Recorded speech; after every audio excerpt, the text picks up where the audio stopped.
आएंगे उन्हीं का यूज करेंगे आप इंस्ट्रक्शनल ऑब्जेक्टिव बनाने में।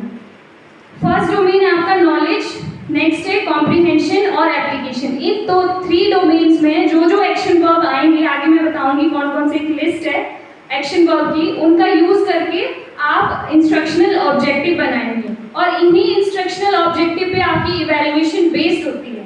ठीक है, duplicate, identify, no, list, match, ये सारे एक्शन वर्ब हैं जिनका आप यूज करेंगे इंस्ट्रक्शनल ऑब्जेक्टिव प्रिपेयर करने में। सिमिलरली कॉम्प्रिहेंशन के भी कुछ यहाँ पे शो किए गए हैं, classify, describe, discuss, explain, give example. Similarly application में अप्लाई, कंस्ट्रक्ट, ड्रामेटाइज, इंटरप्रेट, एक पूरी लिस्ट है इसकी। आपको जो भी आपके इंस्ट्रक्टर है, मेंटर है, वो आपको बता देंगे पूरी लिस्ट इसकी। नेक्स्ट हम प्रोसीड करते हैं लेसन प्लान में। सबसे पहले आप लेसन प्लान का नंबर डालेंगे, देन आप अपनी साथ में डेट, फिर टाइम ड्यूरेशन आपके लेसन प्लान का क्या रहता है, फिर आप टॉपिक डालेंगे, जो भी इस लेसन प्लान में आप पढ़ाएंगे वो टॉपिक रहेगा और नेम ऑफ द सुपरवाइजर। ठीक है, ये आपकी इनिशियल डिटेल होगी। देन जो भी आपका टॉपिक होगा उसके बारे में सब टॉपिक्स लिखेंगे कि फॉर एग्जांपल यहाँ पर टॉपिक क्या था, living organism and their surrounding. So इस टॉपिक में क्या क्या सब कंटेंट है वो आप यहाँ पर कंटेंट एनालिसिस में, तो ये सारे आपके एक्शन वर्ब का यूज करके आपने इंस्ट्रक्शनल ऑब्जेक्टिव बनाने।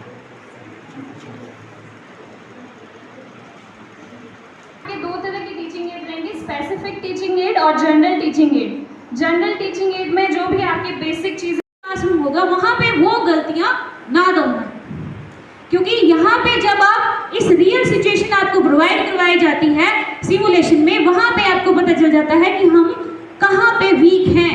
क्योंकि हर बच्चा क्या करता है, देखो सिमुलेशन में 3 ही रोल प्ले होते हैं। कौन कौन रोल प्ले करता है सिमुलेशन में? पेपर टीचर, एक स्टूडेंट और एक सुपरवाइजर। 3 लोग वहां पे रोल प्ले कर रहे हैं अपना अपना। तो वहां पे जब आप सिमुलेशन प्रेजेंट करते हैं या कोई लेसन प्लान प्रेजेंट करते हैं तो आपको पता चल जाता है कि मेरी कहाँ पे क्या मिस्टेक होगी। ठीक है, तो हम अब आते हैं इंग्लिश के लेसन प्लान्स के। सबसे पहले मैं आपको इंग्लिश का लेसन प्लान जो है वो है पोइट्री का। तो आपको पता होना चाहिए कि यहाँ जब हम ये बॉक्स बनाते हैं, यहाँ भी हमें एक सिस्टम का पालन करना पड़ता है। किसका? जैसे यहाँ पे किस किस चीज का? पहले जो आता है वो आता है हमारा कवि तथा कविता का परिचय। जैसे हम पोइम का लेसन प्लान बना रहे हैं तो वो आता है सबसे पहला पॉइंट, जब हम प्रेजेंटेशन में लिखते हैं कवि तथा कविता का परिचय। ठीक है, सेकंड जो स्टेप आता है इसमें वो आता है आदर्श वाचन।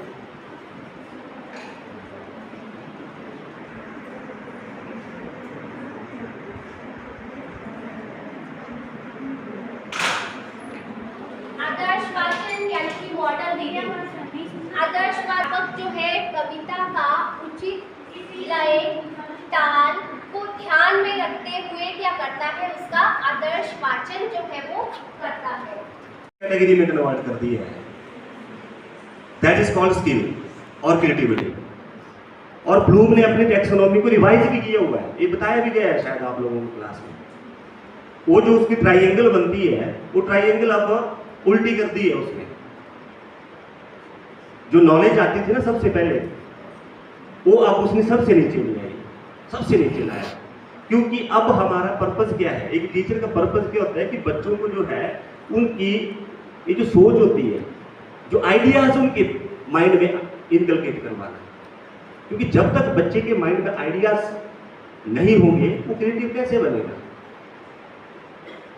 अगर मैं रूडिमेंट्री वे में एक ही तरीके से चला हूं एज ए टीचर, तो डेफिनेटली जो मेरी क्लास में बच्चे हैं वो भी उसी सोच पे चलेंगे। जैसे हम कोई बुक पढ़ते हैं, एक ही किताब पढ़ते हैं हम, तो क्या हम किसको समझ रहे हैं? उस ऑथर के माइंड को कि उसने लिखा क्या है, उसने इसकी डेफिनेशन दी, हम उसको ही समझ रहे हैं बस। तो हमारा जो लिखने का तरीका होता है, जब हम आंसर करते हैं तो हम उस ऑथर की तरह ही सोचना शुरू कर देते हैं। Isn't it? ऐसा ही होता है।